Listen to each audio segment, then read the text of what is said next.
Assalamualaikum warahmatullahi wabarakatuh. Salam persaudaraan. Perkenalkan, nama saya Gaung Satriadi. Saya di sini pengen menjelaskan apa itu persaudaraan PSAT dan awal mula PSAT didirikan.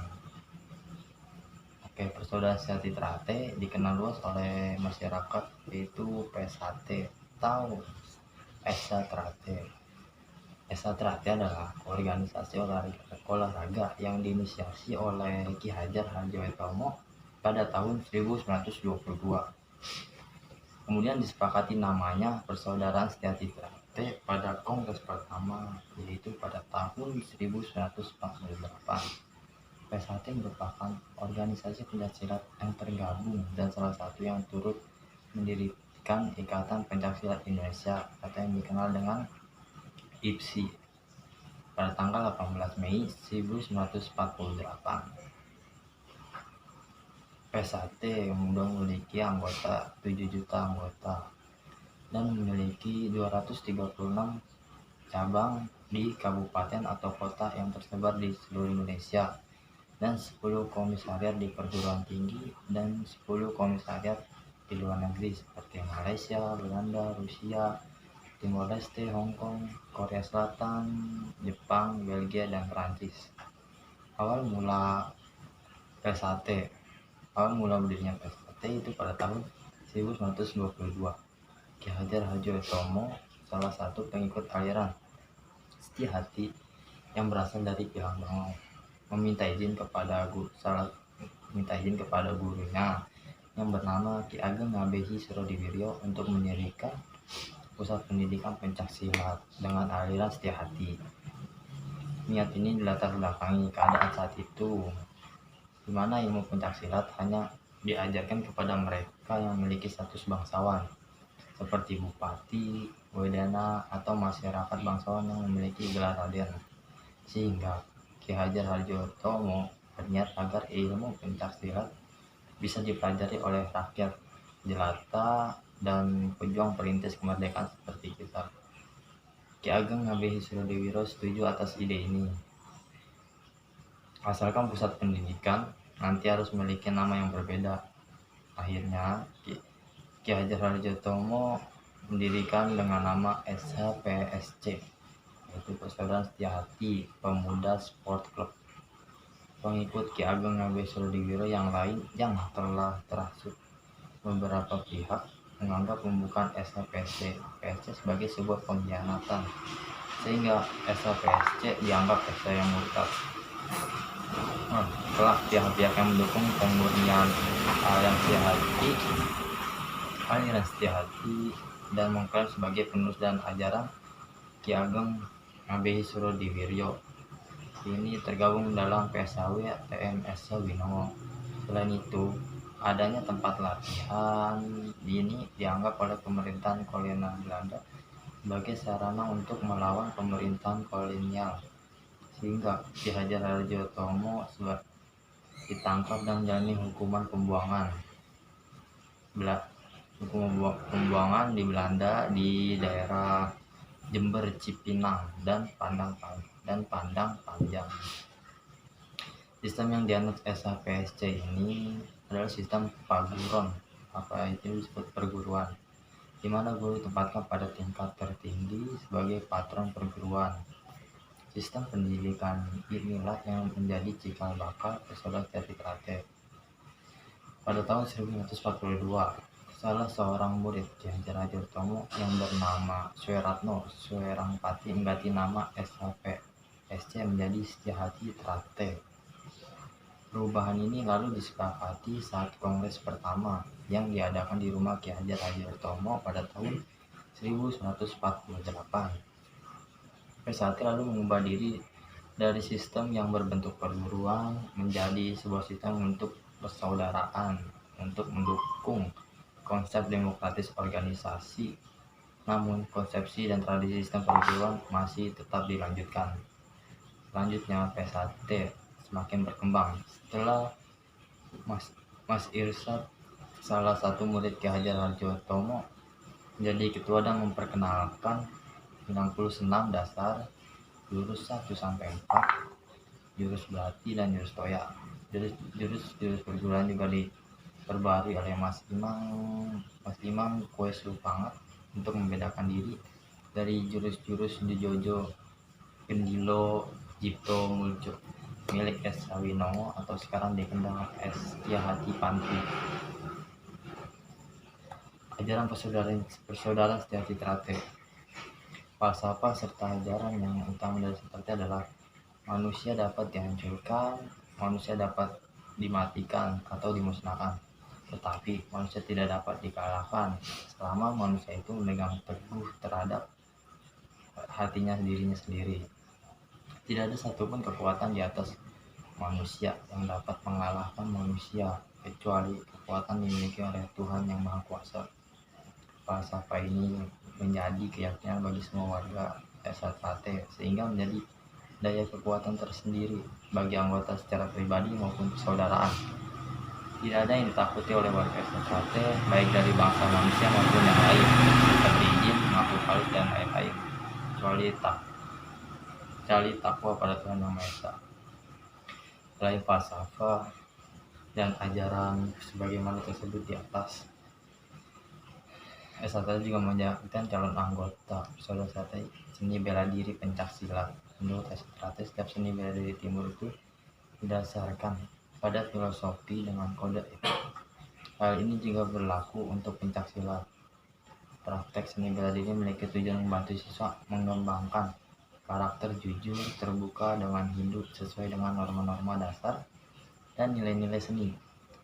Siswa berusaha untuk menjaga keseimbangan harmoni dalam jasmani dan rohani, dalam kecerdasan dan juga emosi. Persaudaraan sejati Trate adalah cara hidup, jalan hidup. Unsur olahraga hanya aspek kecil, salah satu dari banyak batu yang jalan ke hati yang beraspal. Dengan pendekatan yang lebih luas, persaudaraan sejati Trate bukan olahraga pertempuran, tapi seni pertempuran. Sebuah olahraga pertempuran adalah perjuangan dengan yang lain. Sebuah seni pertempuran adalah perjuangan dengan diri sendiri. Falsafah dan ajaran Esa Trate itu telah menjadi prinsip dasar sejati Trate untuk mencapai keseimbangan dalam tubuh jasmani dan pikiran yang rohani. Pendidikan dan sistem latihan Trate. Pendidikan dalam pencaksilat Trate menjadi inti unsur pembelajaran diri untuk mempertahankan kehormatan, keselamatan, kebenaran, dan kebahagiaan. Dalam pencaksilat Trate, materi yang diajarkan dibagi menjadi 3 kelompok, yaitu kelompok pencaksilat yang pencaksilat pemula yang meliputi 1. Senam massal, 2. Senam dasar, 3. Jurus senam, 4. Jurus toya, 5. Jurus berlatih, 6. Kripenan, 7. Silat seni, tunggal, ganda, dan beregu yang kelompok. Kemudian kelompok yang kedua adalah kelompok prestasi untuk mengikuti event atau kejuaraan olahraga yang melibatkan pencaksilat dengan materi tanding serta silat seni baik tunggal, ganda maupun beregu. Dan yang terakhir adalah kelompok pencaksilat bela diri taktis. Kelompok ini biasanya diberi materi bela diri profesional, pertunjukan dan keterampilan khusus. Materi tentang apa itu sabuk di pencaksilat Trate ada sabuk pertama yang kita akan bikin sabuk polos atau hitam. Sabuk polos atau hitam adalah warna sabuk pada tingkat awal. Bagi siswa persaudaraan Trate secara mendasar mengandung arti bahwa siswa yang berada di tingkat polos adalah siswa yang masih belum mengetahui dengan baik tentang apa itu organisasi persaudaraan Trate yang sebenarnya. Warna hitam menunjukkan warna dasar dari pakaian Trate. Sehingga warna polos dapat berarti juga bahwa siswa polos adalah siswa yang baru belajar dan baru mengenal apa itu persaudaraan sejati Trate dan tidak boleh tunjukkan kepada orang lain. Dan yang kedua adalah sabuk jambon atau yang disebut merah muda. Sabuk jambon atau merah muda adalah cara mendasar mengerti bahwa siswa jambon adalah siswa yang mudah mengenal Trate dan mengenal arah yang benar. Warna jambon mengandung arti warna keraguan-raguan atau masih labil. Jadi sifat ragu-ragu labil selalu ada di siswa di tingkatan jambon. Warna jambon juga mengandung pengertian untuk sifat yang mulai mengarah ke suatu kepastian, tetapi masih dalam taraf mengandung dan belum tetap faktaknya. Sabuk jambon bahasa Jawa artinya merah muda. Di sini dikandung suatu pengertian bahwa merah tanpa muda adalah melambangkan suatu keberanian, sedangkan merah muda melambangkan suatu keberanian yang memakai perhitungan. Jadi yang diharapkan dari sabuk jambon ini dituntut memiliki suatu keberanian yang memakai perhitungan dalam menghadapi dan menyelesaikan suatu masalah. Yang ketiga adalah sabuk hijau atau hijau. Sabuk hijau secara mendasar mengandung arti bahwa siswa hijau adalah siswa yang sudah mantap atau sudah tenang hatinya, yang mengandung arti warna keadilan dan keteguhan dalam menjalani sesuatu. Sifat inilah yang diharapkan terbentuk pada siswa hijau, di mana siswa tersebut mampu berbuat adil, mulai dididik untuk menghadap karep mantap dengan mengutamakan ajaran estafet.